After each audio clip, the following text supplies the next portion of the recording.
Vanishing of the SS Meridian. The ocean has always carried a reputation for mystery. Its depths remain unexplored, its silence unbroken, and its vastness holds stories of ships and crews that sailed out and never returned.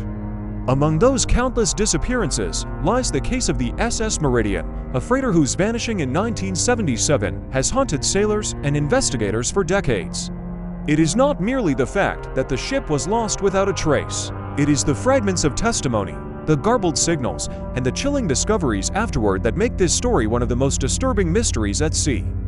The SS Meridian was an American cargo vessel, a steel freighter nearly 500 feet long, carrying shipments of raw metal and machinery parts across the Pacific. She was not glamorous, not famous, but she was reliable. Her captain, Harold Wilcox, was a man of discipline, 30 years in the merchant marine, respected and steady. His crew numbered 36 men, engineers, sailors, young deckhands seeking their first pay, and veterans who had crossed oceans for decades. On June 11, 1977, the Meridian departed San Diego, bound for Manila. It was a routine crossing, scheduled to take 18 days. Weather was clear, the Pacific calm. Families waved their goodbyes at the dock, expecting their husbands, sons, and brothers back before July. No one suspected it would be the last time they were seen. For the first week, nothing unusual was reported. The Meridian checked in by radio daily, brief transmissions confirming position, speed, and conditions. The cargo remained secure, the crew in good spirits. But on June 19th, the first irregularity appeared. At 0217 hours, the ship's radio operator contacted Coast Guard stations with a strange message. His voice was unsteady, breaking with static. He reported unidentified lights in the water, trailing the vessel from the stern. He said they appeared every night since June 16th, glowing spheres beneath the waves, shifting in formation, following the Meridian no matter its course. The Coast Guard logged the report, but dismissed it as bioluminescence, the natural glow of plankton and sea creatures disturbed by the ship's wake. But the Meridian's crew knew it was no natural phenomenon. Survivor accounts, pieced together later from intercepted distress transmissions, described the lights as large, pulsating, and intelligent in movement. They did not drift like currents. They aligned in patterns, sometimes in pairs, sometimes in long chains, stretching for hundreds of feet. One deckhand swore they moved faster than the vessel itself, circling and returning. Others described them rising close to the surface, bathing the hull in pale light. Captain Wilcox ordered no mention of the lights in the official logs, fearing ridicule or panic. But by June 20th, the situation worsened. That night, engineers reported fluctuations in power. The freighter's generators faltered, lights dimmed across the ship, and instruments failed without cause. Compasses spun slowly, unable to settle. Radios crackled with strange interference, faint pulses that repeated in rhythm, almost like coded signals. The crew grew uneasy. Some refused to sleep, staring over the rails at the water, swearing they could see shapes within the glow, massive outlines drifting below, far larger than any known creature. Others claimed to hear sounds, not mechanical, not natural, but like distant voices carried through the steel of the hull. On June 21st, at 0430 hours, the Meridian sent another transmission. The operator's voice was frantic. He reported that several crewmen had fallen ill.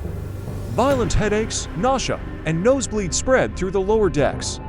The doctor on board, a young physician named Charles Miller, described it as radiation sickness, though no source of radiation existed on the ship. Miller begged for instructions, but the transmission cut to static before details could be given. The next message did not come until 1900 hours that evening. The captain himself spoke this time, his voice grim. He said the ship was under surveillance, not by other vessels, but by objects in the sea. He reported multiple sonar contacts moving beneath them at impossible speeds. He requested immediate assistance, though his position seemed distorted, coordinates shifting in the message as though scrambled by interference. Then came silence. For 3 days, no signal reached shore. The Meridian vanished from shipping lanes, its transponders dead. By June 24th, search and rescue operations were launched, combing thousands of miles of open ocean. No distress beacon was found, no wreckage surfaced. But on June 25th, something did appear.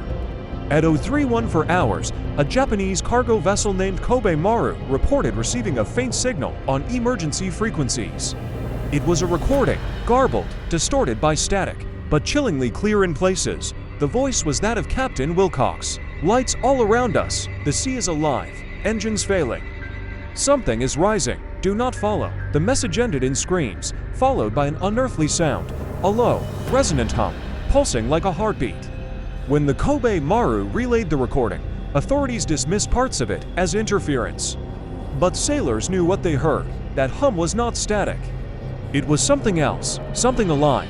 The search for the Meridian continued for weeks. Planes scoured the Pacific, ships dragged sonar nets across the trench lines. Not a single trace was found.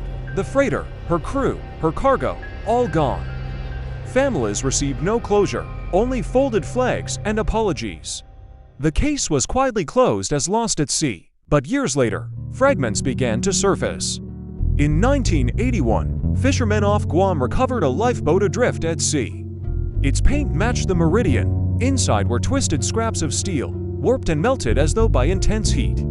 The boat carried no bodies, no markings of struggle, only a strange residue that clung to the metal, glowing faintly in ultraviolet light. Samples were sent to laboratories, but official reports were inconclusive. Privately, one scientist described it as material not of terrestrial origin. In 1985, divers exploring a ridge near the Mariana Trench discovered a section of hull plating. The numbers stenciled on the steel matched the Meridian. But what disturbed the divers was the condition of the metal.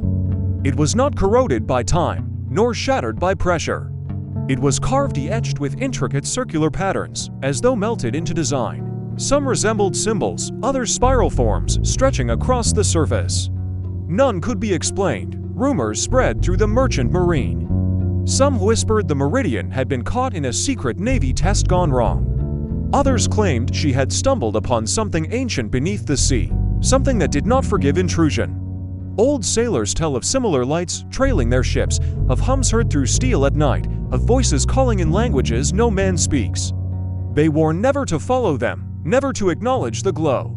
To look too long is to invite disaster. Some even believe the Meridian did not sink at all.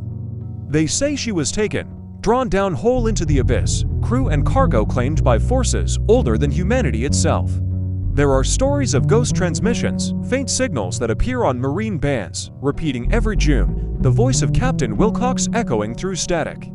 Do not follow, and there are those who claim, in certain places of the Pacific, when the sea is calm and the sky is clear, you can see them still. Lights beneath the waves, moving in silence, watching. Perhaps the Meridian was not the first.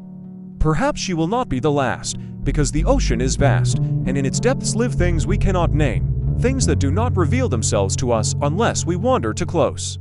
The SS Meridian was only one ship among thousands lost at sea. But the manner of her vanishing, the fragments left behind, and the chilling warnings in her final transmissions have made her story endure as one of the darkest maritime mysteries of the 20th century. A reminder that the ocean does not yield its secrets willingly. And when it takes, it often leaves nothing behind. Except whispers, and light in the water where none should be.